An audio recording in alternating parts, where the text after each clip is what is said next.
Þetta fúl úrslit má segja fyrir ykkur? Já, mjög fúlt sko. Við vorum ekki alveg nógu vel stemmdar í dag, þannig að þetta fór svona.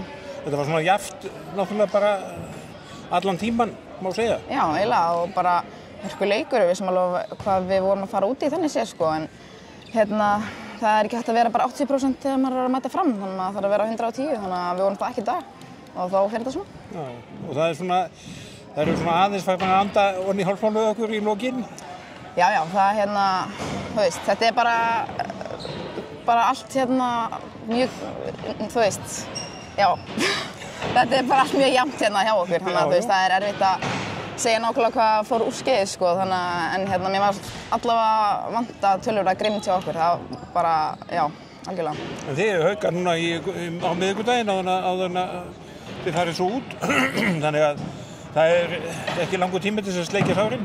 Nei, alls ekki, það er og leita lausna? Já, nákvæmlega, það er hægt að vera svekktir í dag og við bara förum vel yfir þetta næst og eigum bara hörkuleik við Hauka og það þýðir ekkert að vera fúll í marga daga.